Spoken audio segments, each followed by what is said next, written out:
I am 100% confident that not every product in your bag should be tailor-made. I'm not competitive. I don't necessarily want to win club competitions. Of course, that would be nice. I just want to get better myself. Hello, everyone, and welcome to another episode of the Birdie Golf Club podcast. Thank you so much for joining me. I hope you're enjoying the podcast. And if it's your first time here or you're a returning listener, make sure to hit that subscribe button, hit that follow button, whatever platform you're on. Get into the comments sections when you're listening to this episode. I want to hear your feedback. I want to hear from you all, and it just makes the podcast better, makes me better as a host, and I just really appreciate it. And sometimes it just keeps me company when I'm feeling sad and lonely. Anyway, that's a morbid start to the episode this week, but we move away from morbidness pretty soon. We've got a brilliant guest this week. We have Luke, the Weekend Tour Pro, as many know him. He runs a fantastic YouTube channel, and in that YouTube channel, he provides something which is really lacking in the space, and something that he identified when he was looking at gear, looking at club reviews, everything like that. Generally, when you see people reviewing clubs, they tend to be really good golfers, scratch golfers or better. And sometimes the data that they provide can be a little bit unrealistic as to what we could expect when we're testing golf clubs. So there it was, the Weekend Tour Pro idea began, and now he runs a successful YouTube channel and is growing in the space. And I think everyone that meets Luke, anyone that gets a chance to talk to Luke like I have, or anyone that just interacts with him on social media knows that he's just a really, really lovely guy. Nothing but supportive to people in the community, doesn't look to tear anybody down, just genuinely wants the best for everyone and will help when he can. So I know you're going to enjoy the chat with him. I know I enjoyed the chat with him. So there's really nothing to report from me again this week. Bad back, doing DIY at home. My wife had she had an operation which she had to go to. So it's been a bit of a manic week, but nonetheless, I look forward to you listening to this episode with Luke, and I'll catch you guys all again next week. Luke, thank you so much for joining me on the podcast. First of all, we've had a few back and forths on Instagram on just being part of this journey. Yeah. Of basically establishing yourself in the golf space and turning something which you love into something that you can do, hopefully eventually sort of full time. I think that's the goal for most people in the content creation world. What was your first moment which made you think, I want to do this? This is what I want to do, when it came to your YouTube channel, say, specifically? That's a great question. I think so. My moment really comes back to I've been passionate about sport, and actually maybe something we'll speak about on the podcast is golf is something I found later in life. I only found it about 10 or 11 years ago, but very quickly, like a lot of golfers, became obsessed with it. And one of my passions is I'm quite a data-driven person. I'm really passionate about numbers. I'm really passionate about personal development, self-development. And I was just looking probably about 5 years ago to sort of have some sort of new personal development project, something I could lean into as a hobby. And naturally, I thought I'd kind of be more invested in it long term if it was something that I was passionate about and a hobby. And there's that whole thing of if it doesn't feel like you're working, then you've kind of got the ultimate job, that sort of saying of if you can find something you're passionate about. So I did kind of a number of things. I looked at the podcast route, which you're going through, Dave, and actually I think the success that you're having through it is probably one of the reasons why I didn't do it, because I didn't think I could maybe do it that well to begin with. But yeah, looked at that podcast route, looked at the blog route, and ultimately just settled on YouTube. And the reason I settled on YouTube is I thought there was a little niche for me, which is I was watching a lot of equipment reviews on YouTube. I loved channels that were like TXG, that's now Club Champion. And I love their approach of it being like data driven, letting the numbers do the talking. Yes, there's a little bit of subjectivity in there, but it's ultimately an objective kind of unbiased review of golf products. And I felt there was no one doing it that was like me. So there was people doing it, but they were normally professional golfers, people of plus handicaps or former professionals, etc., or club pros, the likes of Rick Shields that do it, etc. And I just felt there was no one doing it at my swing speeds. There was no one doing it at my... ShotScope is the tool that you don't have in your bag yet, and the one that you need. Whether you like wearing a watch on the course, whether you like using rangefinders, whether you just like having the tags on your clubs to know your distances. ShotScope gives you all of that. Before using ShotScope, I was unaware of the best parts of my game and the worst parts of my game, but using their watch and their rangefinder has enabled me to work out where I need to improve, using shots gained data to accurately see where I can improve. And I want that for you too. So if you use the code Birdie Golf Club on the ShotScope website, that will get you 15% off the entire range. So make sure to head to the checkout, put in whatever ShotScope product you want, enter code Birdie Golf Club, and you will get yourself 15% off. It helps support the podcast and can help improve your game. I was kind of fed up of watching reviews of game improvement irons where a professional golfer was testing it and saying this iron's really forgiving. I was like, well, of course it is if you hit it out the middle every time. What happens if you give it to me who hits it out the heel and the toe and thins it and give me some real data? Yeah, give me some real data at 80 mile an hour 7-iron speeds and give me drivers at early 90s.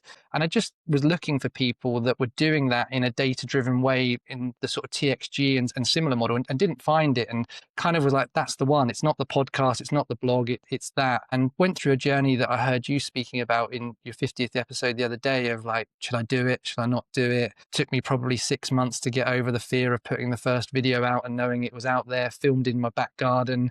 Didn't post another video for another 3 months afterwards because, again, didn't know if I wanted to do it. But yeah, that was it really. It was just there's a niche out there. There's this kind of goal of personal development, self-development, and kind of where do I channel that into? It's golf. It's learning how to be a videographer. It's learning how to be a content creator. Let's just go on that journey and see where it takes me. Yeah, I mean, yeah, so much you said resonates. I think, and a lot of people that listen to this are probably in the same space, whether they've started something, in the golf space, or they want to start something. They're paralyzed by like that fear of, is it going to be good enough, essentially? And yeah, I mean, yeah, there's so much of that. It really does resonate. Thank you for the kind words as well. I think they're misplaced. I think you could definitely have done it. You seem somebody who's incredibly driven about things. You know your golf, and also your audience as well. I think that's like a really important thing. And I think you're absolutely right. I mean, when you look at these reviews, a lot of people will take like a Rick Shields review of like, I don't know, maybe when he done the Tacoma, the Ignis, the new driver, D1 is it? And they'll go, wow, that thing is amazing. That thing's so forgiving, everything like that. Yeah, he's not at the top echelons of the game, but the guy was a golf coach for a living for a very long time, played to a pretty good standard as well. That's not actually as relatable as what people think it is it really? I mean, because he's going to hit most golf clubs pretty well, and I think actually that's maybe he's probably noticed that as well, because I've noticed more recently he's started to get Guy to do a few more of the club reviews, and they're although maybe they won't do as good at numbers because it's not him doing it, they've even noticed in that space. So I think you've identified a part of the market which is really important. I was watching your review of the Amazon Basics ball. I haven't got all the way through it yet, but I was watching through I got to the pitching wedge part, and I thought it was just really great data for people, because you're like 20 yard shot, some were going 26, some were going 29, some were going 19.9, I mean, that's golf pretty much how everyone knows it, so how does this ball perform in that? So yeah, I love that, Luke. I think that's awesome. Thanks. Yeah. Credit to you for, that first one going out, and then the 3 months afterwards of like, do I want to do this again? What was the? I did decide to get married in that time, Dave, as well. So I think there was a little bit of it was like getting married as well, and what was the reaction? Is everything. Yeah, a bit of context, and it was kind of like, I think. If someone is watching this and they're going through that process that you spoke about in your 50th episode, the one thing I think both of us would say is do it. Just absolutely do it. Like, yes, the market is probably more saturated than ever because the barriers to entry are as low as ever. And that's why people like you and I are where we are at the moment. But just do it. Just find out if you enjoy it. If you really don't like it, you can take it down and delete it. It's not there forever, but just give it a go. And yeah, you might find that your first thing you put out is watched by 10 of your mates, and that's about it. But sometime, whether it's video 2, 3, 4, podcast 4 or 5, someone will stumble across it and they'll like it and they'll tell a friend about it. And, slowly but surely, consistency is key. It just starts to grow, and you've just got to believe in yourself. You've got to be willing to learn, but stay true to whatever your value is, that, the niche that you've got and your own kind of values. But just give it a go. That would be my, one advice. If someone gets 8 minutes into this podcast and wants some advice from someone who's on the journey, please just give it a go. Yeah. Yeah, you have to start. You don't want to sit back and wonder like, oh, what if I'd have started? Because part of me was thinking, even when I started this, maybe in 10 years' time, I'll be in a bit of a better position to do this. Maybe then I wouldn't have to do it in the evenings and whatever it may be. But yeah, 10 years' time, you're going to look back and go, what if I'd have started this 10 years ago? That'd have been good, wouldn't it? And YouTube is one of those things, like growing up when YouTube literally was first, or it must have been in my teens when YouTube really became a thing, and thinking that it would be what it is now, where people are not only forging careers from it, but they're doing very, very well from, incredibly. If you take the top echelons of like Mr. Beast, that's become its whole island. That's a whole island to itself. That is something completely different. And to think that was a possibility if someone had just put the time in and the effort, you then sort of think like, oh, what was I into at that age? Oh, if I'd have done that. And you just don't want to be in that position 10 years down the road, because you think, like you said, the golf market is probably oversaturated, but it's going to expand, and then there's going to be another set, there's going to be another set that come into it, and then another, and it's kind of non-stop. And where do you fit into it is kind of where you got to. You were saying you got married. How's your wife with this process? Incredibly supportive. And Amazing. If I'm honest with you, couldn't wish for more support. So been very fortunate that my wife has supported me, that as the channel's got a little bit bigger, to take a step back from my day job a little bit. So I'm very fortunate that I now work part-time in my day job, and she supported me in that journey. She's the person that when you get that one out of every 1,000 comments that's negative, that you should just dust off and brush off your shoulder, but you take it a little bit personally. She's the one that hears that rant and has to pick you up from that moment. She's the one when you put 8 hours into a video, trying to come up with an idea, researching it. She's seen you film it, she's seen you edit it, and then it gets 500 views on YouTube. She's the one that has to be like, keep going when you think, is this the right thing for me? So yeah, I'm very, very fortunate to have an incredibly supportive wife. I think we don't have children, which probably helps, because it means there's still enough time in our lives around our day jobs for hobbies and other things as well, and then still have enough time for each other. But she has a hobby that she's really passionate about. I have a hobby that I'm really passionate about, and I think we both respect that and really push each other to follow that passion. Yeah, I'm incredibly grateful for her support. I know that I can't say I would have given up, but there's a few times where I was close to giving up, where if she wasn't there, I would have maybe given up. I can honestly say that. So yeah, an unbelievable supporter of mine, and feel very, very lucky to have her. No, that's awesome.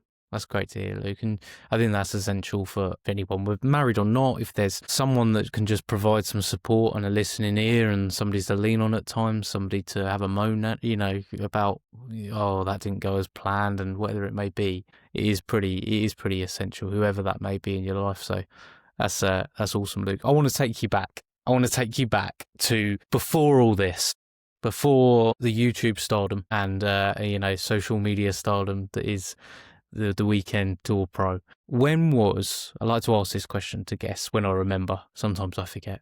When was the first time that you remember picking up a golf club? So I wondered if you were going to ask me this, because I've seen it in a few episodes. So I actually gave it some thought. I can take you back to a time when I was about 9 years old. And I think I just mentioned earlier, actually as a serious golfer, picked up the game 11 years ago. But I'd always had golf as kind of a thread that was kind of in the background, maybe as a third or fourth sort of hobby. But the first time was 9 years old. So where I live, Portsmouth, about 7 or 8 miles from where I live, there is a pitch and putt golf course on our seafront that is built into a cage. It's probably more famous for the cafe that's attached to it that does unbelievable cakes than the actual pitch and putt itself. And it's a 9-hole course with little circular greens that are about 3-yard circles round them. Not the greatest condition. And I used to be obsessed with it as a kid. And I used to ask my mum to take me down there every school holidays in the summer to play. But you had to be, I think you either had to be 10 or older to play on it, or you had to be a certain height, but I think it was 10 or older. And I remember when I was 9, my mum going, right, I think we can get away with it now. You're tall enough. If you're with me, we can get away with it. And I remember queuing up, and you used to queue up on a bench. I got to the front and I was sitting there going, is he going to let me on? Is he going to let me on? Is the guy going to let me on? And I got let on. I got given a 7-iron that was probably 6 inches too long for me, and the typical generic putter that everyone gets at a crazy golf course, and a low flight golf ball that couldn't go over the cage fence around the outside. And I just remember that would be something that, I did probably once a year, twice a year with my mum on school holidays, and absolutely obsessed over it and loved it. And if I'm honest with you, I grew up in a family where no one played golf. So that was probably about as far as golf went. And maybe if, like a lot of people, there was golfers in the family, my journey might have been really different from that young age. But unfortunately, it just, like I say, bubbled away as a kind of hobby in the background. It was confined to pitch and putt or crazy golf until kind of my late teens, really. Well, that's interesting. So that's a fascinating way to start. I mean, that a place with a cage and a pitch and putt, and golf was the afterthought compared with the cafe. But you definitely you enjoyed that experience enough that it stuck with you until you sort of, when you're 20s. You were saying, so you took it back up again.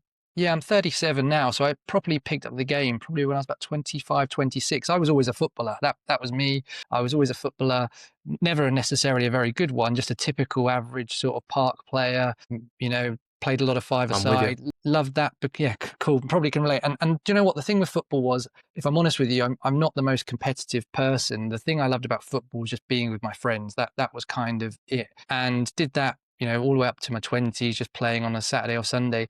And if I'm honest with you, I just got fed up of going into work every Monday morning. I'm quite a slight guy, which I don't know if it comes across in the videos, but I'm quite like slim and not very big. And just going into work on a Monday, and you just had someone wanting to kick you up in the air all weekend, and you're hobbling into the office on a Monday thinking like, someone could really hurt me here. Like, I don't play to a good enough standard to do this.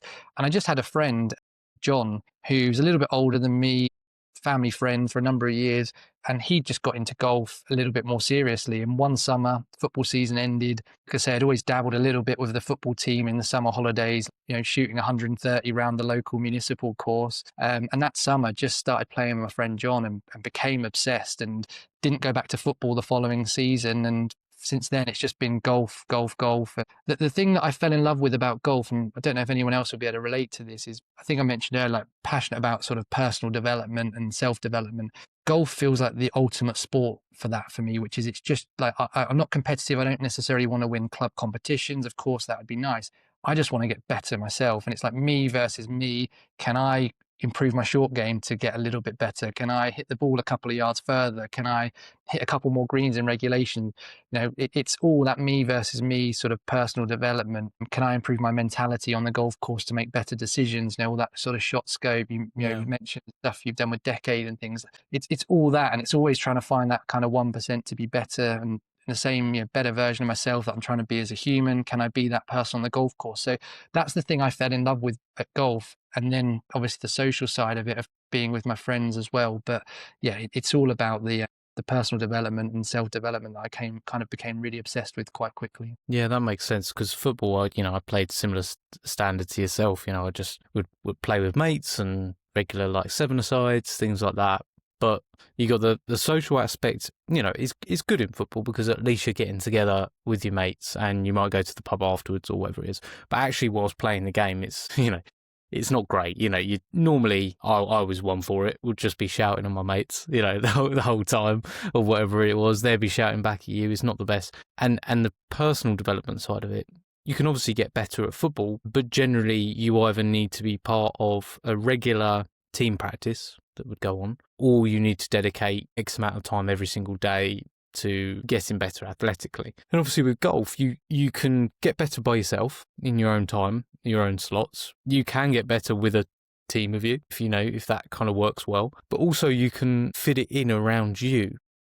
We all know you can get better at golf without hitting golf balls. You can literally grab a club, grip and regrip, grip and regrip, over and over again. We see Scotty Scheffler still doing it now. The guy has a special grip club, a 7-iron in his bag, and he just walks around with it. and just grips, regrips, grips, regrips. So we can all do stuff like that. We can all take swings in our garden without a golf ball there and do it in slow motion. Football, it's almost impossible to do that. You can't do it everywhere and anywhere. I remember me and a friend said, right, do you know what? We need to get a little bit more agile. We were sort of approaching our 30s and we were like, right, we used to be way more agile and I'm really struggling now. My hips hurt after I play. All these things are going on. It's not good enough. Let's get more agile. But we had to dedicate so much time, had to go to a specific place to do it. And it was really difficult to maintain. It worked. Like we got a little bit more agile quite quickly, but it was hard work to do it. And I think that's where golf is tribute to its longevity, because you can get better whatever you do, whatever walk of life you're in, whatever age you're in, whatever it may be. And then the ability also to then take that social out on the course and spend time with your friends and actually ask them how they're doing. Generally it's a supportive environment. Mm-hmm. Generally, Yes. Like most things, it can obviously not be at times, but generally it's a supportive environment. So yeah, I think that's what separates golf, isn't it? Really, like from other sports. Absolutely, yeah, absolutely. On that subject, behind me somewhere is like a child's 3-year-old length golf club, and that is when I'm in this is my office that I do my day job in, as well as some of my filming. And there's a gap between meetings that gets picked up, and I'm looking in the mirror trying to find a position that I've done with my coach and stuff. And you're exactly right, Dave. You can do that. Yeah, and even training aids. The football training aids are generally considered gimmicks. Most golfing training aids normally are fit to purpose. Yeah. Within a point, aren't they? I mean, there are some gimmicky ones out there. When you look at stuff especially with technology as well, how much technology has improved and changed the game on that. You look at Hack Motion. That looks an unbelievable. I've never used one, but the stuff I've seen from it, there we go. I've got it to review in the next week or so, Dave. It'll be on the channel in a couple of weeks. This is unbelievable. Product placement for the Hack Motion guys. So everyone knows that was not planned. I just seen a lot of Hack Motion stuff and thought, wow, I mean, that looks an unbelievable tool for, you can do that anywhere. You don't need to be in a simulator. You don't need to be on course to do it. You can literally get into the right positions and work on that. I suppose with that, winter is coming. What's your plans? One for the channel, Luke, obviously with difficulty with filming, daylight, everything like that. And 2 for your game as well when it comes to winter. Yeah, so for the channel in a weird way, so I'm probably in the lull at the moment. So the golf season ends, a lot of my audience, or about 50% of my audience, is American based. Golf season ends with the PGA Tour playoffs. American football season starts and a lot of people's attention switches focus. So for me, the lull is actually in terms of the channel, that period kind of early October to now, where there's no new equipment coming out because it's kind of end of golf season and the American audience has sort of switched over. So actually for me, moving into the winter, we've got a load of club releases that are coming, some that I'm aware of that probably can't share just yet, and some other things that are probably more widely known because you're starting to... Yeah, sorry. Some that are more widely known, right? Because we're seeing them on tour players already. So there'll be, review season starts for me probably in about 2 weeks. I've already got the first couple of things through that I'll be reviewing over the next couple of weeks. There'll be a lot of that on the channel. I'm very fortunate that a lot of what I do is because it is using either TrackMan or GC Quad or Hawk. It's normally either filmed in an indoor studio or on a driving range bay where you're hitting into the driving range, etc. So that allows the channel to carry on through all the weathers. There's a lot of kind of new product to release over the next release to test over the next couple of months, and that will keep me really, really busy. In terms of personally, I'm one of these people who tries to play through the winter. Mm-hmm. I think you have to change your expectations, that if you can get 9 holes in instead of 27 holes in, that feels like a success. I definitely do more practice at this time of year. I find that, when the nights draw in, it's always nice to try and get to the driving range again, just for a social thing with a friend as much as anything. And then during the daytime, if I'm not filming and I'm not doing my day job, I'm normally on the short game area trying to do a bit of practice and things like that. So yeah, I am someone who will be playing through the winter, filming a lot of content, hoping to come out the other side with a golf game that's worth filming in the spring. Oh, I feel your pain. I mean, the winter golf is just so... I mean, it felt like over the past 3 or 4 weeks, we've suddenly had just in the UK specifically, obviously, it's just that change has happened, hasn't it? We went from a very good summer, I don't want anyone to forget how good our summer was, because we Yeah. will. We're British. That's what we're going to do. We're going to moan about the summer not being long enough, but it was unbelievable, our summer. Like, so good from what, end of April, Mm. all the way through. It's really good weather, so we were spoiled in many ways. But yeah, I played Manning's Heath Mm. last week, the waterfall course, and I played that in the middle of summer, and it was, fantastic. It was beautiful. I got to play it at 5 o'clock in the morning, actually, which was amazing. I played like 13 holes. There was deer running across, and the greenkeepers were out. I scared a couple of them a couple of times because they had their ear defenders on, and then they obviously just took one off to do something or another, and then they just hear this crank driver from behind them just smash and turned around what's this guy doing? But that was amazing, playing it then, and then playing it last week with the weather that we've had. My game just hadn't adjusted yet. You cannot get away with being a few centimeters behind the ball at this time of year, and it's just demoralizing. One of my golf coaches that I've had over the years, there's many of them, maybe that's a topic for another question. But one of my golf coaches said, this is the time of the year where you get so many lessons booked on, I can't hit my fairway wood. And basically they say it's not that you can't hit your fairway wood, it's just all summer you've been getting away with hitting a centimetre behind it and the ground's let you off, and now the ground is not forgiving anymore. Yeah. But yeah, it's very typical. I'm very fortunate though, Dave. I'm a member of Blackmore Golf Club, and it's sand based, and it's just incredibly good in the winter. So you pay a premium for that in the UK, but it is definitely sort of one of the benefits of it is that it's very, very playable throughout the winter. And yeah, it takes either a very harsh frost or a lot of rain for the golf course to be impacted. So, interestingly, the last month or so, it's played fantastically well for this time of year and things. So that always helps. And I think it's always an incentive to get out if you know that your golf course holds out quite well in the winter as well. So yeah, I consider myself very lucky to be a member there. Yeah, I've got to get you over. I've got to get you over here, Luke, to Seaford Head. I will. On the podcast, I sing the praises of Seaford Head. It is unbelievable condition all year round. I have friends that travel, and it's a public track as well. It's actually owned by the council. But I don't know. Have you ever been over to Seaford?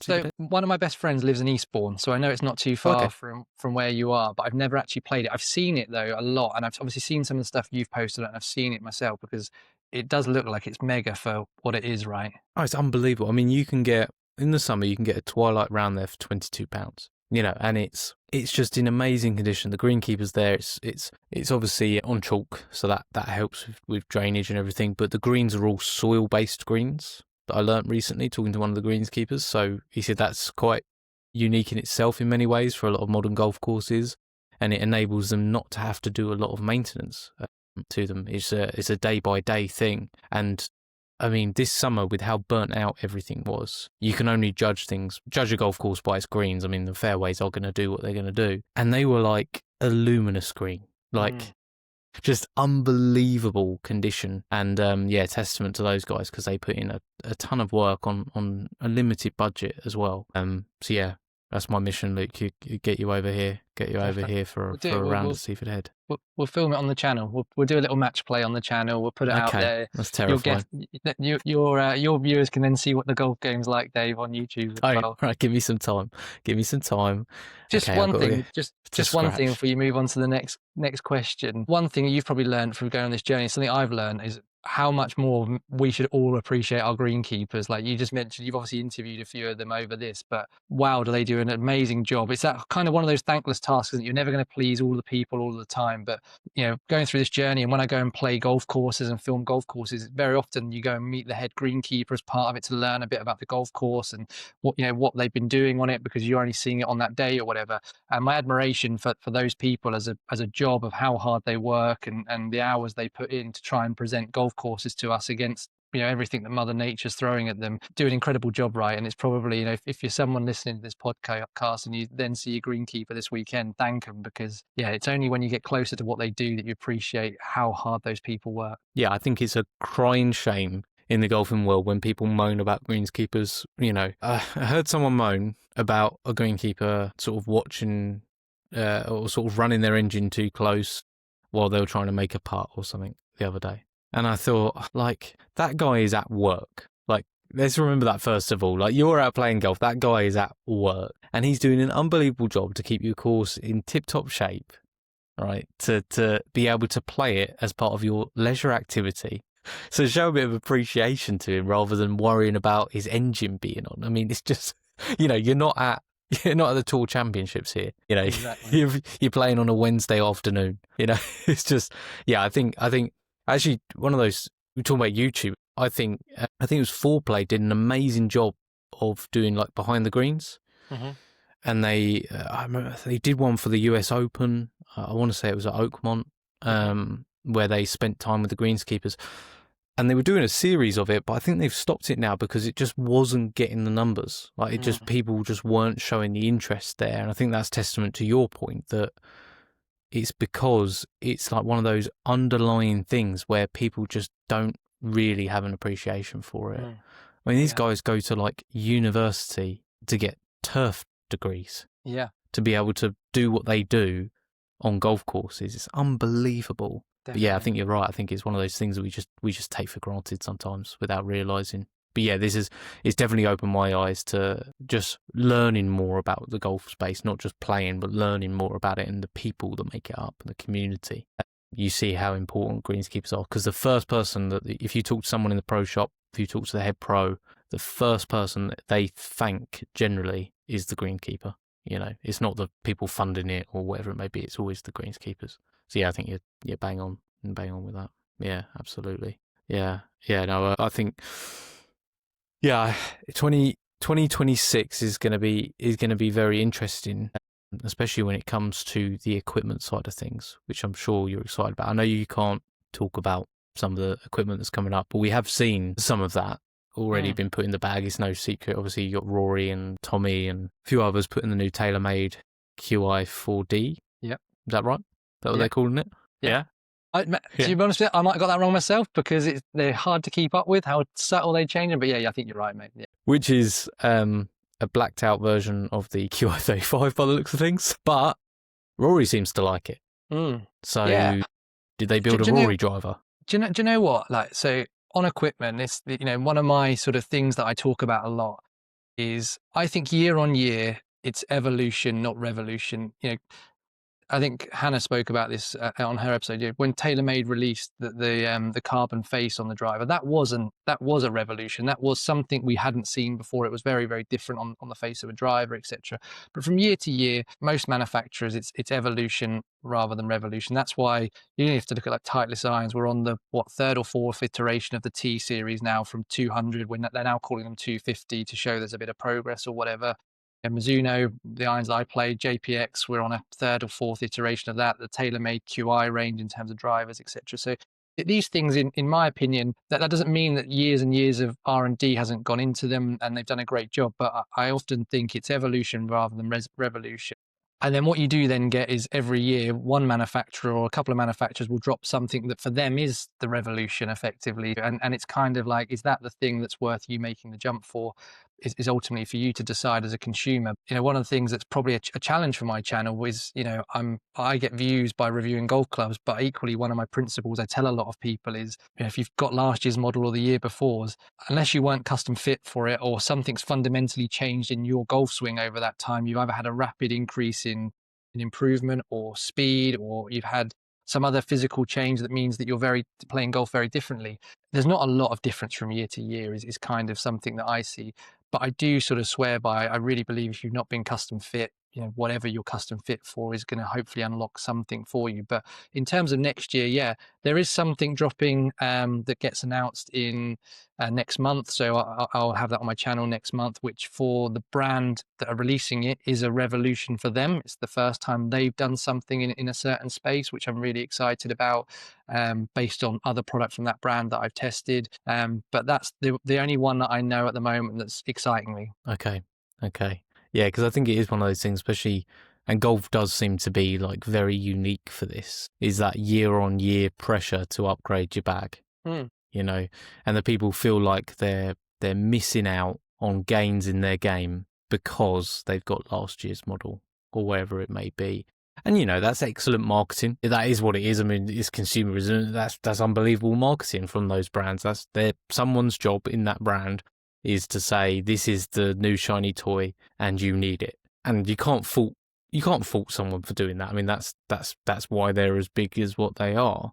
But like you were saying, there's just so many people that then get this feeling that it's not me. It can't be me. It's the club. You were talking about fitting.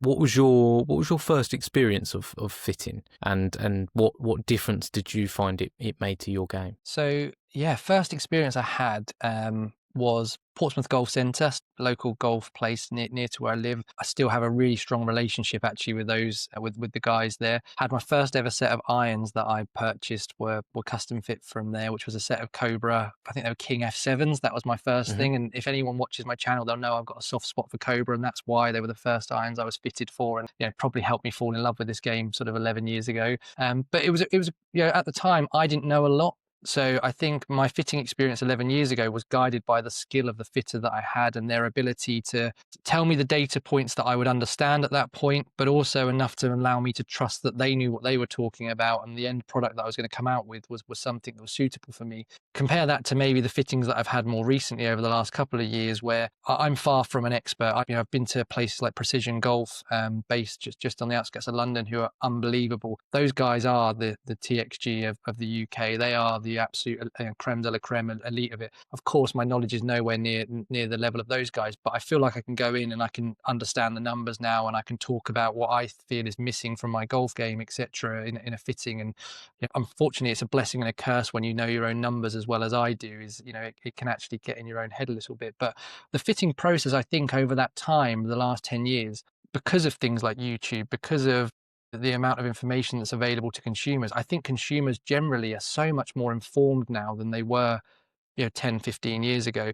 And I think then the expectations that consumers have going into fittings is they expect a service that is of a certain level. They expect to be talked to about certain data points. They expect to see a TrackMan or a GC quad sat down on the floor that's got some numbers coming out of it. They expect to be able to test multiple shaft options, multiple head options. Like, gone are the days, I think, where you can go to a pro shop and they stock 2 or 3 brands and that's enough. I think people want to go and have that full kid in a sweet shop, give me everything from the pick and mix and let me pick the one at the end of it that's right for me. So I think the process has changed. I think consumer attitudes towards it has changed. Obviously, there's still going to be the odd golfer that is happy not knowing a lot and just wants to go in and have that kind of, let the fitter do the work for them. But I definitely am seeing, based on the comments I see on my channel, the experiences of friends, people I speak to at the golf club, the average knowledge that a consumer's got is increased now. And I think that's a good thing, because I think, to your point, when the marketing maybe is put in a certain way, the consumer, I think, is able to read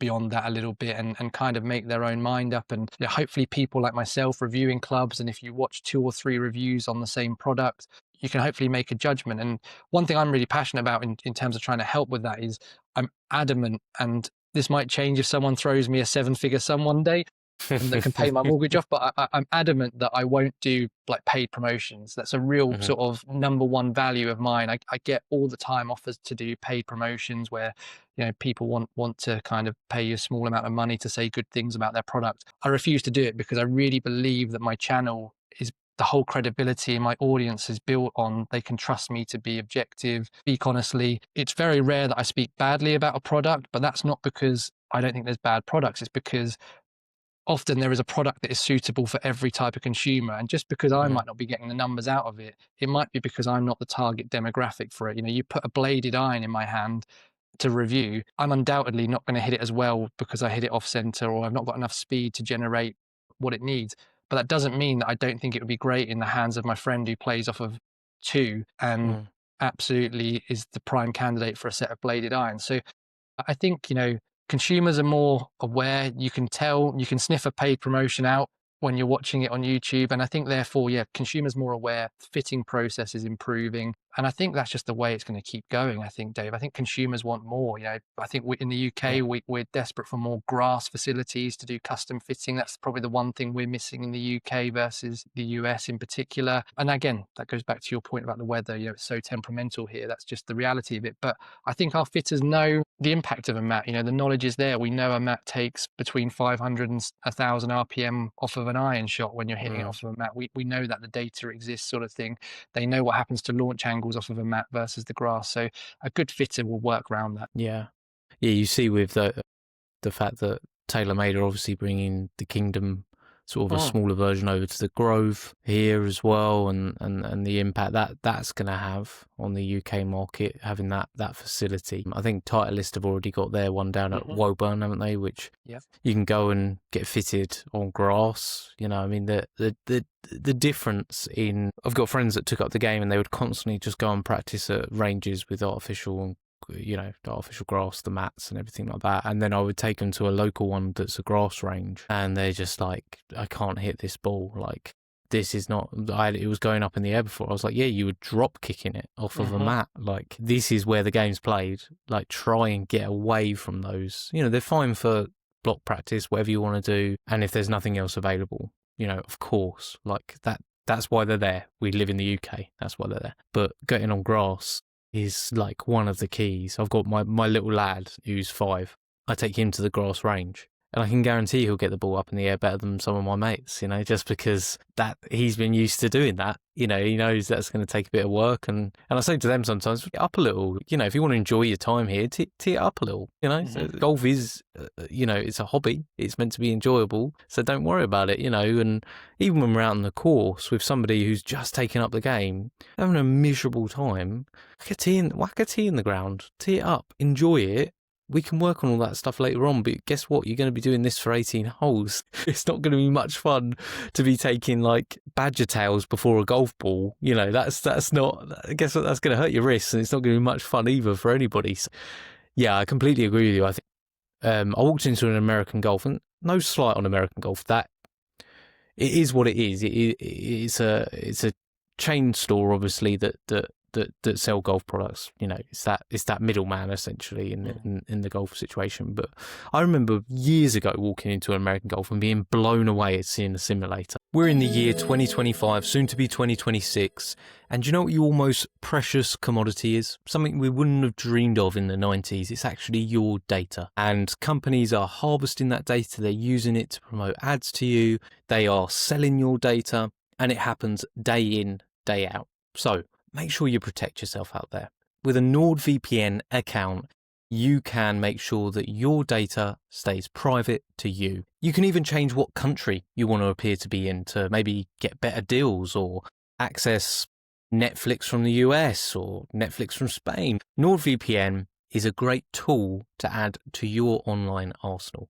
And you can click the link in the description below and you can get yourself a fantastic deal through the podcast, which helps support the podcast and enables you to be safer online. Click the link below, and currently NordVPN have an amazing Black Friday sale on where I think you get 74% off a yearly subscription. Stay safe online. Make sure you're making the most of your online privacy with NordVPN. You know, and being like, I remember I asked someone in there, like, what do you do to do that? And they're like, well, you got to be buying something. And I was like, yeah, okay. Oh, I'm not in that position. I'm leaving, you know.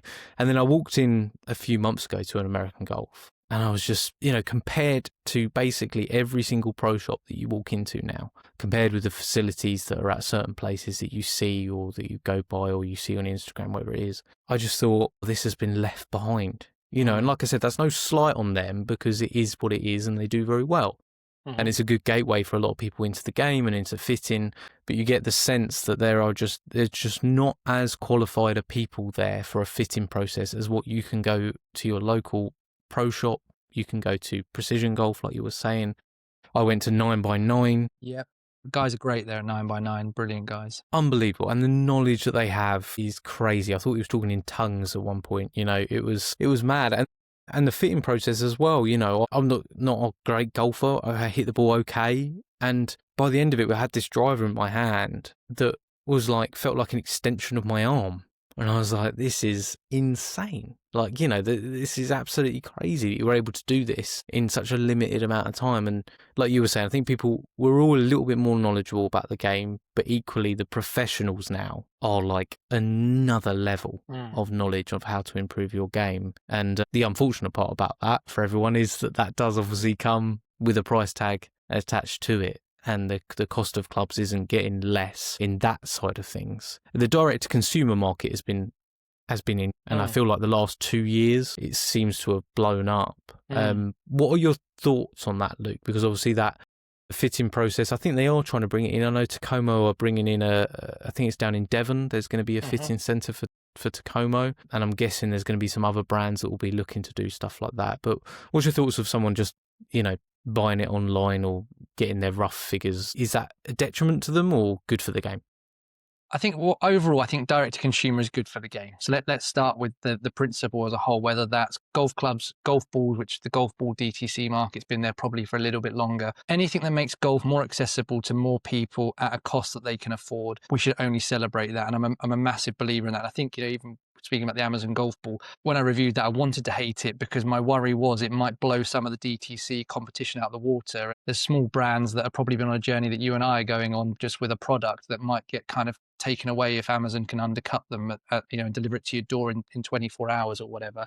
But when it comes to clubs, big supporter of it. The personal challenge that I have, and I'm a left-handed golfer, is most of them at the moment, because they are smaller brands, don't cater for me just yet. So it's really hard for me to get hold of product in the DTC space. If there is a DTC brand watching this that does lefty and wants to send stuff for me to review, I would absolutely love it. I'd love to come and check their facilities out and film some stuff with them. But I also recognize that, we make up whatever it is, about 12% of the marketplace. And if you're trying to break into a market that's really competitive, you would target the biggest chunk of that marketplace. But I think a lot of brands are doing it really well. The experience that I see, the comments that I read, the things that I see from other reviewers out there that are reviewing this product, it's all positive, right? There's 99% positive to 1% negative.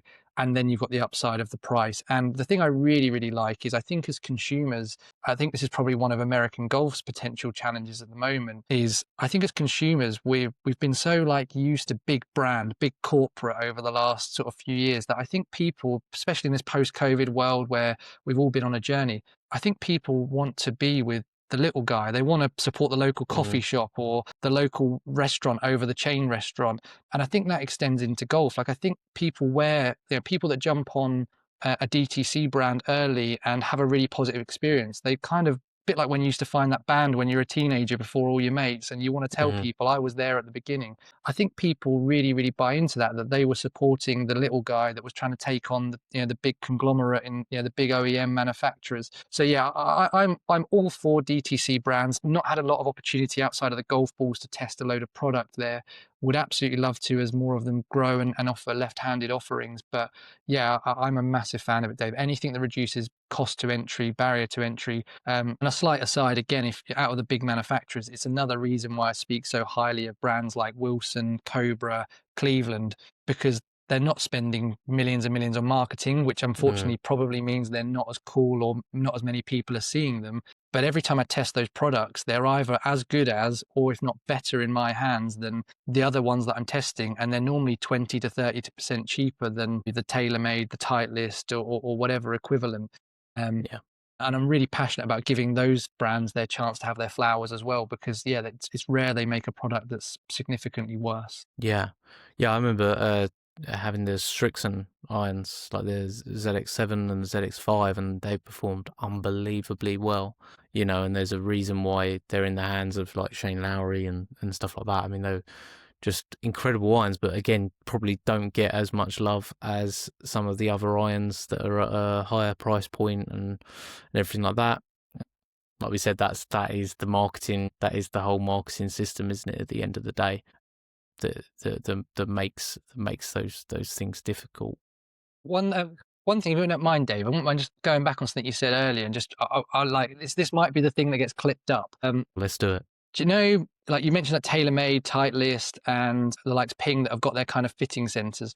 One thing I definitely have learned, and this is kind of like, if I could say to any golfer out there, one thing I've learned is I'm 99.99% confident that one brand is not the best thing for you throughout the whole bag. Just because Rory's got a 13 club deal with TaylorMade and he is your favorite golfer, I'm 100% confident that not every product in your bag should be tailor-made if you want the most optimal equipment for you in your golf bag. There's a reason why tour pros, most of them don't have 14 club deals, because they've still got an old trusty of something else that they love. There's more and more golfers that are choosing in the professional game to be be free agent, and pick their clubs.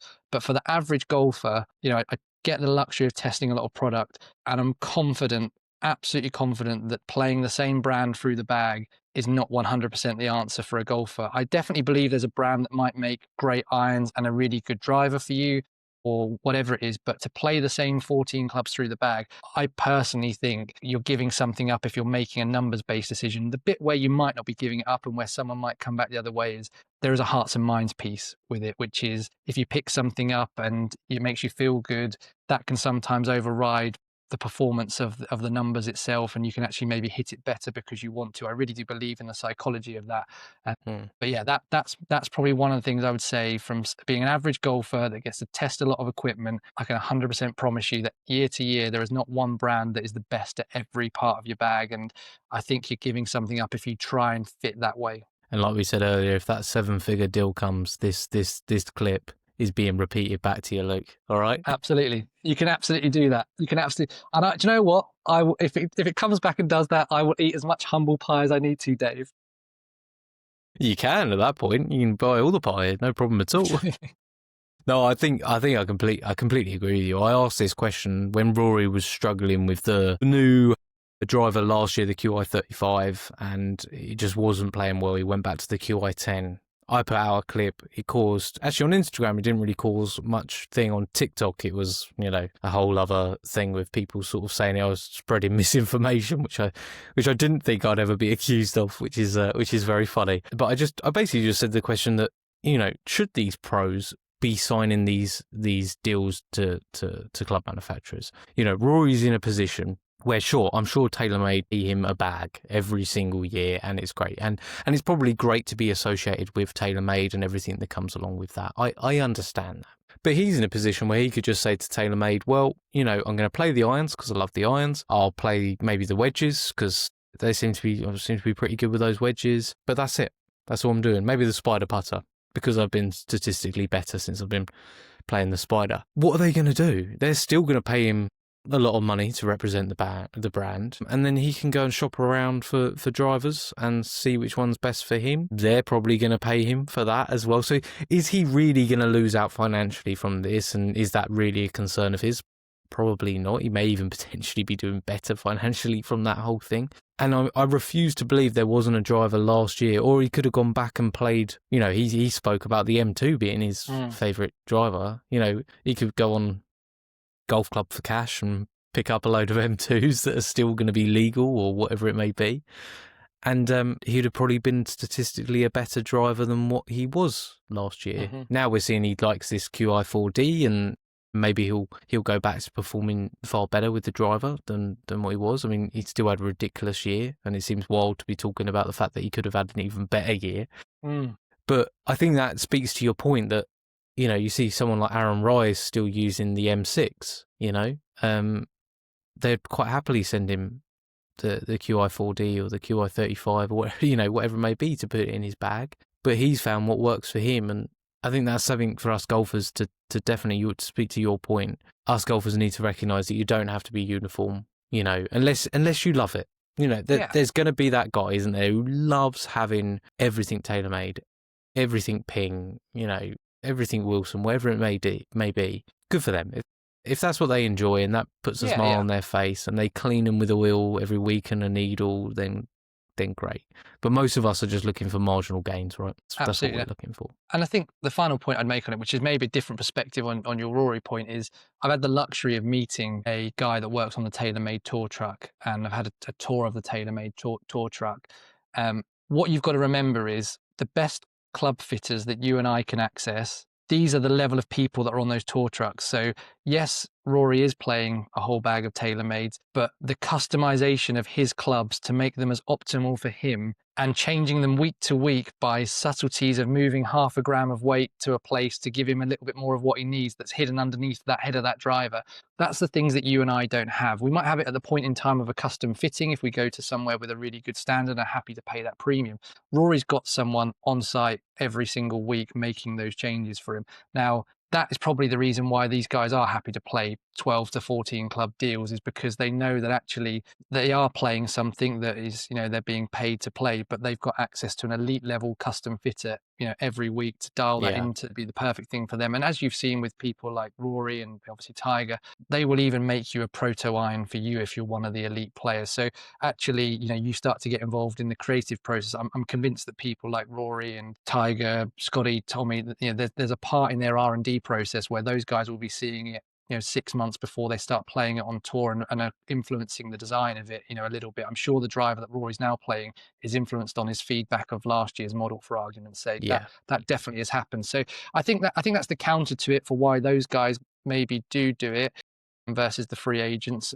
But yeah, I definitely believe, as someone who's got, I don't know how many manufacturers in my bag, 4 or 5, I definitely think more golfers would benefit from playing certain brands at certain parts of their bag and mixing it up a little bit. Yeah, no, that's a great point. I forgot about the tailor-made guy that seems to be just every tour pro's sort of like kryptonite, maybe in many ways. They're just drawn to him, but the opposite to kryptonite actually, because he's good for them, is Adrian, isn't it? At TaylorMade, I heard, it might have been Tommy or it might have been Rory that basically refused. I think it was Rory who refused to be fit for one of the clubs because Adrian was away on holiday. And because of that, he didn't play it for the first 3 weeks of the year until he got back. So I mean, that, like you said, that family element and that being looked after and having a guy on your team. I mean, they all talk about the fact that they're not individuals anymore; they're teams. That are supporting them. And like you said, those manufacturers with that fitter are part of that team now. That's sort of like a different part of the game, really. Completely different point, Luke, but I thought it was quite funny nonetheless. I was having this conversation with a friend of mine, Chris, who's like a 3 handicapper, and for some reason I've sort of stupidly said to him in the past, because we both have a goal of one day doing open qualifying, like just being part of the numbers. That's all it is. And obviously his handicap is way closer to not even competing at that level, but being recognised as being good enough to be there. And I've said to him, well, I'm going to do it before you. So that's it, right? Which is a ridiculous statement, but yeah, I do it because it sounds funny. And we were having this conversation because I said to him, well, what handicap do I need to get down to make it? And I think he said 0.5 or 0.6 is like the recognised amateur level. And then he said, but he's like, you can just tick pro, right? And I thought, having the Weekend Tour Pro on the channel, I thought this was a very funny point that I had to research this afterwards because I was laughing. Like, we were sitting at the halfway house at Manning's Heath and we're having a coffee, and I just started giggling because I just thought, what do you mean I could just tick pro? And he's like, yeah, you can just tick pro. And then he said, okay, then you got certain things that go along with that after that, but you can just turn up to an event and tick pro. I did not know this was a thing. Did you know this was a thing? No, didn't know it. No, but then I didn't know it. But equally, one of my friends is a pro golfer, plays on Clutch Pro Tour, which I think you've recently been visiting as well. And when he kind of got to the end of his college career in America, he didn't do anything to say he was turning pro. He just was like, well, I'm turning pro now. So yeah, maybe I haven't given it any thought, but that does make sense. You don't start filling in forms and having to sign things off. I think we're probably used to the old route of a teaching professional that has to go and kind of get their status to prove that they are PGA pro and prove their standard. But for a playing professional, I'd never really given it any thought. But Dave, if you want to be the guinea pig, you can do it, because I'm bad enough playing on camera, letting him alone in front of a group of people and some good golfers around me at 7,000 yards. It would be, that's, do you know what? I would do it tomorrow just because of the experience. Yeah. I would love to do open qualifying one day. For my own dignity, I want to get my game to a spot where I feel like, not that I could compete, but I could have the feeling of competing, right? And I know it's not there. But I was just completely blown away by the thought that you could just turn up. And I think it's the same with the Clutch Pro as well. You could literally just turn up and tick pro.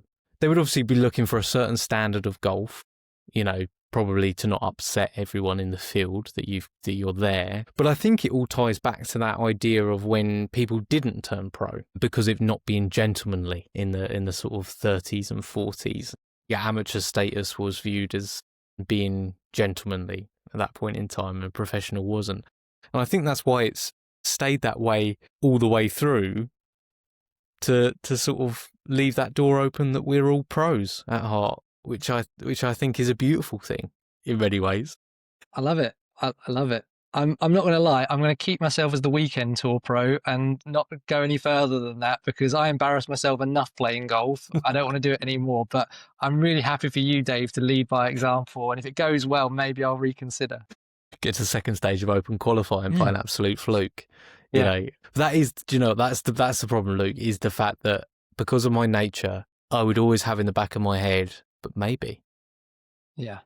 Which is I don't know ridiculous. I would say, I don't know if you've had the pleasure of playing with like pros. So like I say, one of my friends, I'll name check him, Billy McKenzie, plays on the Clutch Pro. He's been out injured most of this season, but unbelievable golfer. I played with him a couple of weeks ago at Blackmore and he shot the easiest 6-under I've ever seen, whereby it didn't look like he did anything special. He birdied the first two by hitting wedges to like 2 feet and 3 feet or whatever, but didn't do anything special, in terms of he wasn't hitting these shots where he's chipping in, holing everything, or whatever. Lipped out on, maybe 2 10-foot putts as well. And you get to the end of it and he's 6-under and you just think that there's levels like that. And, politely, that's a Clutch Pro player. Billy's trying to make it onto that next level and do what people like Brandon have done, Brandon Robertson Thompson, and go Clutch Pro to Hotel Planner to DP World Tour in a short period of time. And, Billy's played with Tyrrell Hatton, he's played with Ian Poulter, and on a social knock can beat them because at that level it is such fine margins that from one round on one day they could all beat each other. But it just shows you the level these guys are at, that he's playing third tier tour and shoots 6-under for fun, and he's got to do that every week to get off of that tour, right? That's the standard these guys are at. Yeah, I was blown away when I attended the Clutch Pro at Mallins because the quality of ball striking of those guys and how, like you said, how easy they make it. They pick off the par fives and then pick up the odd birdie as and when it comes to them. There's almost no effort involved in their game. It's just like a business-like procedure that they go on.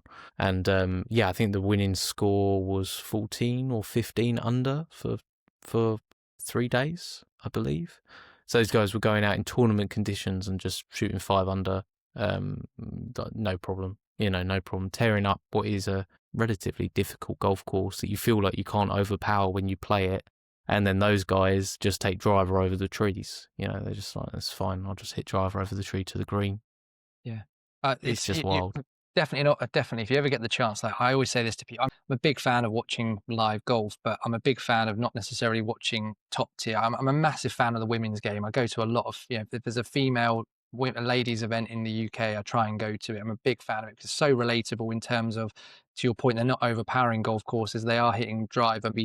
Some of them are shorter than me. Some of them are 20 past me, but the average is around where I am. And then you put a hybrid or a fairway wood in their hands, and they hit that with the accuracy that I hit a 20-yard chip shot. They're hitting fairway woods from 220 on there. But the pros, the men, when you go and watch people like Billy on his tour, the amount of times they hit driver on places that I would never ever see driver, and I'm hitting it 120 yards shorter than some of these lads.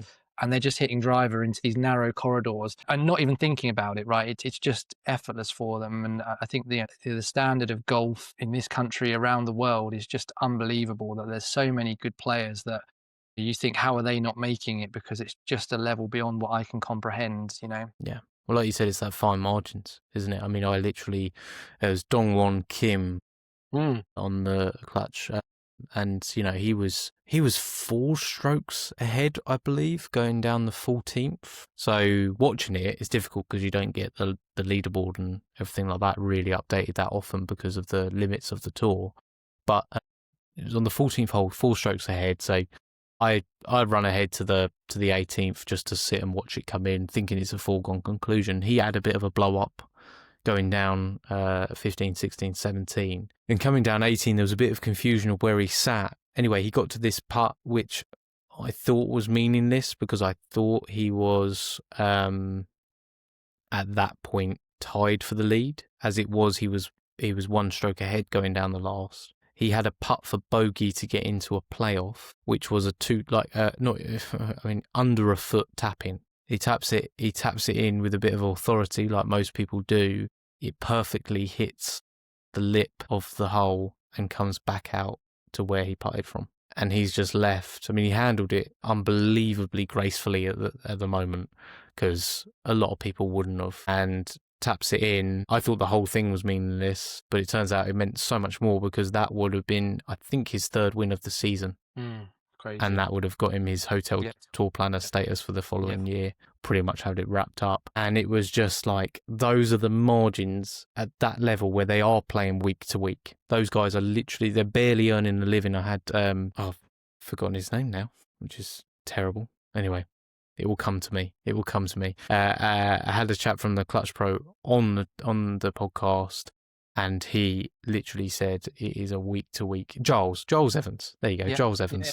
It's getting to that point, you see, Luke, where I'm forgetting names, which is disastrous. But I had him on, and he's like living, spoke very candidly, living above the garage at his parents' house. I think he earned £2,000 the year before in profit. He's like, it's just not sustainable. He's like, but I've got to give it a try because I want to get to that next level. He's like, go hotel tour planner, and the earnings are there. You're like, okay, couple of wins this season and I'm good. So yeah, like you said, it's crazy because you see, like you say, BRT, the way the year he's had this year and how it elevates your career. You look at Marco Penge, not that long ago, was making a living on the lower tours, and now PGA Tour player as of next year, more than likely.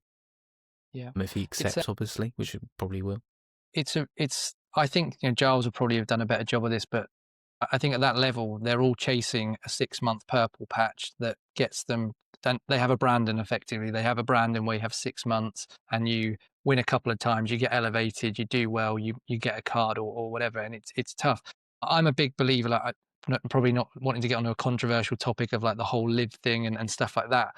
But the one thing I really do believe is if we really care about growing the game for me is people putting money in that level of tour. It's people, again, I don't want to keep referring back to Hannah's episode, but Hannah spoke so passionately about the lack of an equivalent for the females, and Justin Rose putting his money where his mouth is and supporting a female tour in the ladies Rose series, which of course that's only a small amount, but at least he's doing something like that. That's the definition of growing the game. That's someone giving back. And I just really wish, in my mind, I personally don't think what golf needed was to give exuberant sums of money to players that were already set up for life.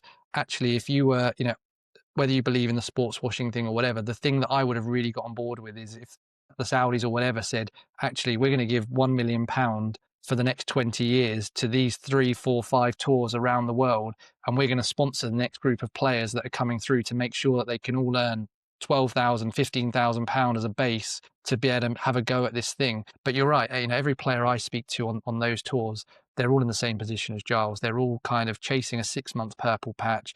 They're relying on the generosity of small businesses and sponsors who are kind of living their own dreams through these golfers, kind of chasing a dream that they couldn't fulfill themselves through the golfer they're supporting and hoping to help them on their... I'm cold, you're cold. Winter golf is very much here. So let's dream of a better place. Or even better than dream, let's go to a better place. If you use code Birdie Double Points at Golf Escapes, it will get you double escape points on your next trip.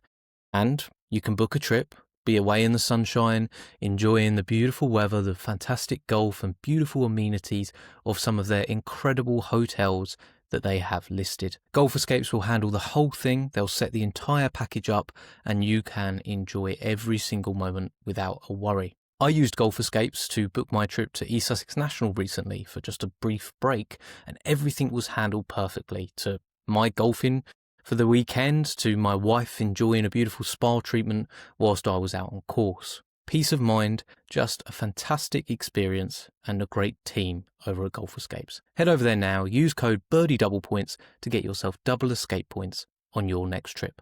Journey. And these people couldn't do it without them. And these are the small businesses that you and I are shopping in, right? And things that try and support the local golfer or the local football team or whatever it might be and give something back. But it's so tough. Really, if I ever got to a point with whatever I'm doing, I've got a few things that I would love to do to give back to golf. And one of my dreams one day is to be able to, if I could really get to that point, would be to create something like that. That's a credible option for people that maybe wouldn't have had the chance otherwise. That's a pipe dream that's, 20 years and a lot of Rick Shields luck to get towards. Well, why not? Why Why not? not? Yeah, why Because not? it's that sounds like a beautiful cause that would be sort of gratefully accepted by golfers at that level. Because, like you said, it's the week on week stress of just trying to make enough to get to the next one or get somebody to help them. And no one likes asking for help either. That's just doesn't. It's not a human nature to want to owe anyone anything, and that sense over you that you do is tough to perform at your best at as well, right? That's another Yeah. stress level added to the whole thing.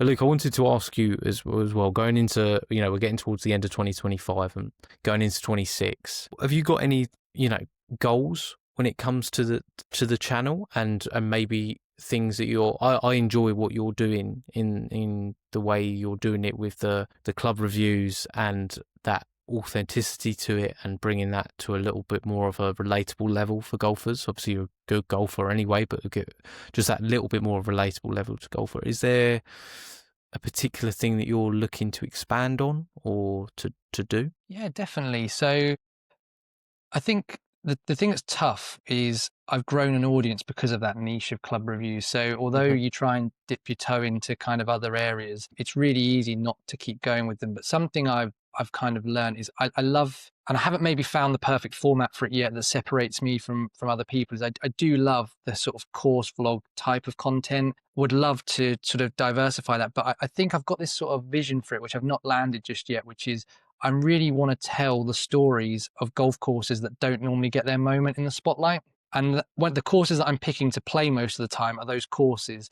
But I think there's maybe a different approach that I can take to it, which is not necessarily a traditional golf course vlog like I'm filming at the moment of come and watch me play this course in case you're going to visit it, but more of a cinematic experience that is kind of telling the journey of this golf course when it opened, how it's changed over the years, the moments that have happened there that people maybe aren't aware of. A golf course that maybe was famous 30 years ago but has had its day in the spotlight. Let's kind of bring that story back out. So there's definitely something in that angle that kind of plays to this appetite to do a bit more storytelling. I'm massively desperate next year to expand on collaborations. I think one thing I've not been really good at, if I'm honest with you, is I've kind of treaded quite a lone path for most of the first 4 years of doing this. I think that's twofold. That's probably a lot of imposter syndrome, a lot of feeling like I'm not good enough, a lot of feeling like what have I got to offer in return to the people that I'm collaborating with because I'm the small guy. Probably all things that you feel when you're reaching out to people as well. There's a lot of that in there, but trying to get over that psychological barrier of actually, I think, if you're not collaborating and you're not giving a second voice on your channel, you're missing out on an opportunity to make some really good content and have the sort of conversation we're having on camera. But again, wanting to do that in a way that's a little bit unique. I've got a format that I want to try next year, which I don't know if it's going to work or not, but yeah, we'll see. Which is the format, I don't mind sharing it, is I want to try and do interviews with people in golf that don't speak about golf. I want that to be something a bit different. I want to kind of talk about the person away from the golf course a little bit and hopefully be a little bit more give them a chance to show a side of themselves that maybe they don't usually get to see, because people normally want to dive into their golf career or their golf expertise or whatever it is. I'd love to maybe explore that side of it, of what's their passion outside of golf, and talk to them about that a little bit, or let people kind of behind the door a little bit and things, which could be tough because we're all private people and things, particularly the more you're in the spotlight. So that's an idea for next year. I'd love to explore, but collaborations more generally, I would love to do more of that. I want to get out there meeting more people. And then I think, the club reviews, the ball reviews, the training aid reviews, they'll still be a consistent theme. They're the bread and butter that have grown me an audience. And yeah, I'll keep expanding with other formats. I'm really passionate as well about, I think until this year, I'd never really invested a lot of effort into social media in terms of Instagram and TikTok. The reason for that is I always just saw them as a vehicle of trying to get people to the YouTube channel. Like long form is my speciality. I like to chat. That will probably come across on this podcast. But I think in the short form, the one thing that short form content gives me the opportunity to show is a side of my personality that maybe is I love this. I'm this data driven, serious guy, which is what you see on YouTube. But actually, my friends would more associate the guy that likes to have a laugh and doesn't take himself too seriously. And there's often times with me that says, did I miss a trick by not going down the more entertaining comedy golf route to begin with? But I think social media, what I've learned is actually there's not significant crossover in my audience. I've got a unique audience that are on Instagram, I've got a unique audience on TikTok. They're very different demographics. And then I've got a demographic on YouTube. And actually there's maybe 1 or 2% that cross over those sort of three streams. And then therefore I think the Instagram and the TikTok gives me a chance to just be myself a little bit in the sort of entertaining side, experiment with things, see how it bit more lands. playful. And yeah, different people, and just have a bit of fun. You'd have seen, put a thing out tonight with me and my wife just being a That bit was silly great. on it, which Yeah. getting my wife, it was her idea actually, which I'm really jealous of because it's probably the best idea I've had from a social media one. But then getting her to film it, she doesn't like being on camera or anything like that.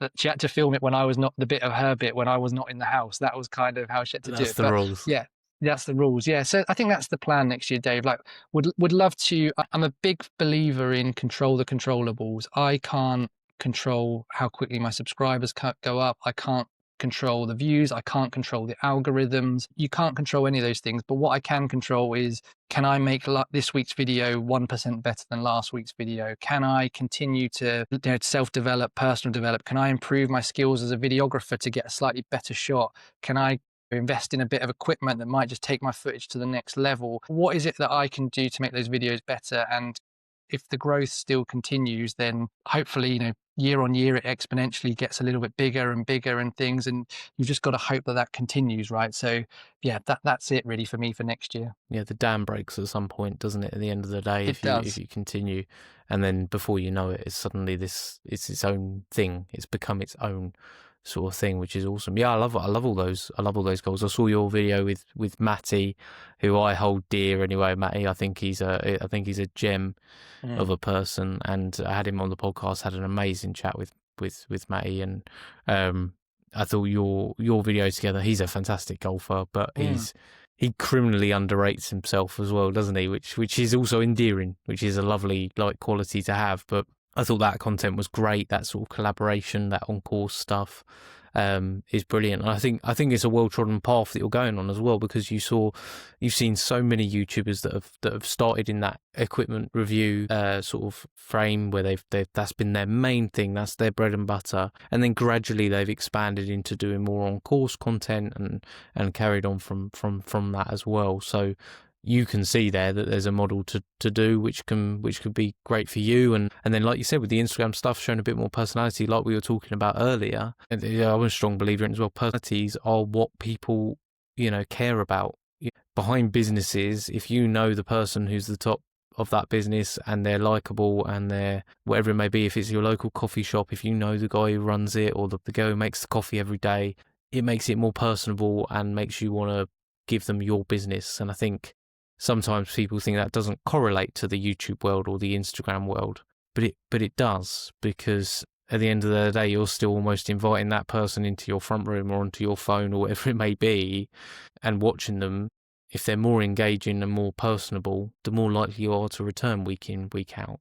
Definitely. And I really hope that comes across in my content. And if I'm honest with you, Dave, it's one thing that it's like a double-edged sword I'm a little bit scared of, is at the moment I have the luxury that I can reply to every single comment I get on every single channel. And I love it. I love the engagement. One of the things I really love about my YouTube community is I encourage people, I can review a product, but I'm reviewing it based on, anywhere between an hour and a week of using that product before I build a video with it.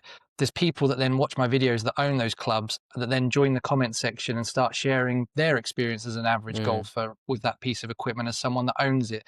And then I can reply to that. And then when someone says something really interesting, I can pin that comment and encourage other people that watch the video to look at that comment. And I'm really passionate about this little community that we built. I'm very, very lucky to have a really incredibly loyal audience that, a lot of people watch a lot of my videos, even though they're not necessarily in the market for a new golf ball at the moment or a new driver or whatever, they're interested in my review of it. But I'm really, really proud more than anything of the community that we built. And it's probably one of, like I say, my fears on the double-edged bit is, if the channel does keep getting bigger, that's amazing. I'm delighted about that. And I really hope that happens because it'll unlock more opportunities for the channel and for me personally. But I really hope that I can maintain that community feel as the channel gets longer, gets bigger, and kind of my commitments to it get even bigger, because it's something I'm really, really proud of. I really, really hope that comes across in my content, how grateful I am for my audience, how grateful I am for everyone that watches the videos, for everyone that comments on it. Every single comment, good, bad, indifferent, I'll always say thanks for watching, thank you for sharing. We might see things differently, but that's okay. We're all different, right? If we all saw it the same, there'd be one golf club and we'd all use it. That's just the reality of it. But yeah, I hope that comes across in my content, Dave. And whilst I want the channel to grow and things like that, I really hope that I can continue to have a community feel about it. Like you say, I'm very fortunate, and it blows my mind, by the way. Like, I don't know if you have this with the podcast. It blows my mind when, once a week someone will tell you where they're watching you from. And it's a place of the world that I could only ever dream of visiting one day. And you're like, someone's in Hawaii watching me on their TV. Yeah, it's And wild. kind of, and someone I've got as a gentleman, Torbjorn, who's based in Norway, watches it. And like, I'd managed to do a thing for him where his little boy, he told me his little boy like thinks that I'm famous because he sees me on the telly all the time. And I managed to do a thing in a video where right at the end I was able to give him a shout out. And this little kid, the dad messages me and was like, oh my God, he wants to go and tell everyone at school that he's had a shout out on YouTube, sort of thing. Amazing. More recently, I've had a guy who he's an expat, lives abroad. He's been really unwell and been telling me his story and things like that. And I put a bit out at the end of I think it was at the end of the Amazon video, saying, for once, I don't want anyone to comment on the golf. If you're welcome to, I'd love to flood the comment section with well wishes for this subscriber who's been there for a long, long time. And when he's well enough to watch this video in a week, how amazing will it be when he gets to this point in the video, then opens the comments and sees all these messages?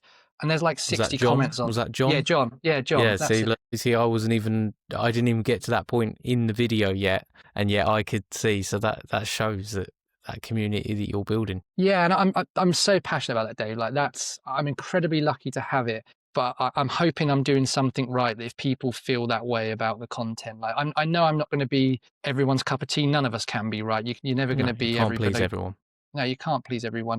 You've just got to be yourself. The more I do it, the more I feel comfortable being myself. I hope that it comes across that I'm generally, hopefully a guy that's kind-hearted, warm, and wants to hopefully just try and make some good content that's free for people to watch. And yeah, if you don't like it, just switch off. There'll be another review from another reviewer to watch. And if you do like it, please subscribe and watch the next one, right? Well, I can tell you, Luke, that you come across that way in your videos, and a personal experience as well with Luke that we'd never met before, but you've always messaged whenever the podcast has reached a milestone, or whenever there's been something specific which has spoken to you, you've always reached out and messaged and shown your support as well for what I'm doing. And at times that, like I spoke about in the 50th episode, where it's really tough, sometimes when you get that little bit of encouragement, and especially from someone like yourself that's doing it as well and doing it to a better standard than what I am, it's just an incredible help to have someone like yourself in the community of golf, which I've found to be incredibly supportive as well, like across the board as well. To speak to that consistently, that I've been blown away by the support that the golfing world has, and how people put trust in you to help them, and you sort of go, me help you? This is crazy. Okay, I'll try and do my best. And I want to speak to that you definitely come across that way, Luke, and your content does. And I know that you're worried about the fact that if it gets big, am I going to be able to respond? It may get to a point where you might not be able to, but that community that you've built, like I just said, I didn't watch the whole of that video yet, but I know that, everyone's wishing John to get better. And like to say on this podcast, John, we hope you get better soon. That's all happened because of the community that you've forged. And even if you weren't able to comment on every single one, that would still be happening, because then everyone else takes up that mantle. And they appreciate that. And I think what you're doing's great, Luke. And I look forward to seeing what happens in 2026 with everything. I really, really do. I wanted you to actually be the first of a new. I don't do segments. Okay. Right. Generally, I don't do segments because I like natural conversation. But I was sitting down the other day, and I spoke about this in the 50th episode, that it's really difficult for me to be almost analytical and to break down the podcast, because one, I don't like listening to myself generally afterwards. I've had enough of that in the edit where I'm focusing on other things. And two, I don't have really someone to bounce ideas off of or to check things out with and stuff like that. But I sat down and thought, what would be a great little thing to add to each episode? I like asking people generally when they first picked up a golf club, because it's a great conversation starter, and that's how we get going. But what I wanted to do, which I thought would be fun throughout the year in 2026, is to ask each guest what their favourite golf course is that they've ever played. and putting them all into a bucket. And then basically I've got a treasure trove of golf courses that I can try and get round. Okay. Now, some of them are going to be all over the world and the likelihood of me getting there is going to be quite low, but we can dream. But in the UK, there is a chance of doing that. So I'm not pressuring you to put it in the UK alone. You can say wherever. You can say wherever. I mean, right behind me is sort of a course I would love to go back to one day because it holds sort of emotional significance to me because it's the course I was able to play with my dad abroad. Mm-hmm. And it's the only course we got to play in Valdemio in Portugal. So no pressure for it to be UK only. But I want you to be the first guest who gives me one of these courses to go into the bucket. Can I give a couple of notable mentions before I name the one that I'm going to pick? You can. I mean, that's a bit of a cheeky way out. But you absolutely can. I will commit to one. Okay. I'll give you the one that I'll give you abroad is there's a golf course in the Pas de Calais region in northern France. Mm-hmm. There's 2 golf courses at a place called Golf de Hardelot. And there's one called Les Dunes and one called Les Pins. Both look like golf courses that you could pick up and put in the middle of Surrey. The Dunes is probably the less well known. The Pins is actually a European Tour Q School course, but it holds a special place in my heart because it's the first time I went on a golf trip with my friends. We went there and we've been back there every year since, and we play that course probably twice on every trip and then fit the other ones around it. So the Dunes course there is just an unbelievable golf course. If I could be an ambassador for a golf course that wasn't in the UK, it would be that one. Be the one.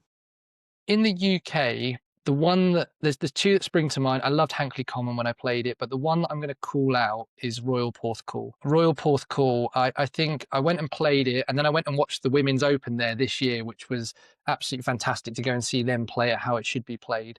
I think I've not seen a links golf course like it. Where I live, we've got Hayling, which is a links course, but there's not many within sort of 50 miles of me, so I've not played as much links golf as I would like. But Porthcawl, out of all the links courses I've played, the fact it's built onto the side of a hill has got this kind of unique grandness about it that when you're on the top holes, you're playing a links course whilst looking over the rest of the links course. It's absolutely unbelievable. The grandness of some of the holes, there's a hole, I can't remember the exact number, but there's a hole which someone that will listen to this will know. I think it's like 15 or 16, which is a straight par 4, but basically there's a dune of bunkering in front of you that's about 20 foot high that you've got to play your second shot over. And it's just like the sheer grandeur of it is amazing. The clubhouse to go in is everything you'd want from a traditional golf course clubhouse with a load of history. The welcome you got from the Welsh was absolutely unbelievable.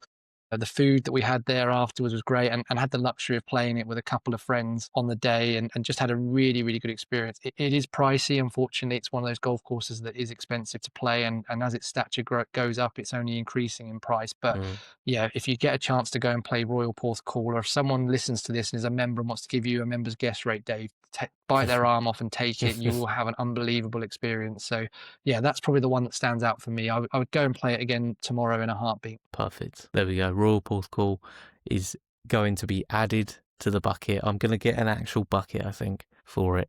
And that one will be added in, which is awesome. Thank you, Luke, for being the first guest to take part in that, which is pretty cool. And I'd love to get there. Sounds amazing. Sounds right on my street. I love that. I love that kind of golf course. Well, Luke, listen, thank you so much for coming on the podcast. Like I've said, thank you so much for the support you've shown to me personally as well throughout this first year nearly of the podcast being going. I look forward to very much watching what you do in 2026. I've actually got a lot of videos to catch up on as well. I've seen some of them, but I need to catch up on a lot more because there's some golf equipment choices that need to be made, and I know who my go-to person is going to be now. I'll pop all of your socials in the description for this episode, and I encourage everyone to go and check out Luke's channel, Luke's Instagram, Luke's TikTok as well, because he's a great follow, and as you've all learnt, just a really, really lovely bloke. And hopefully, Luke, we get to tee it up somewhere, anywhere, but ideally, Seaford Head. You need to experience. We're going to do it. I told you, I want more collaborations next year, Dave. You've booked your name in before I start spamming all the rest of the community over the next couple of weeks to book them in.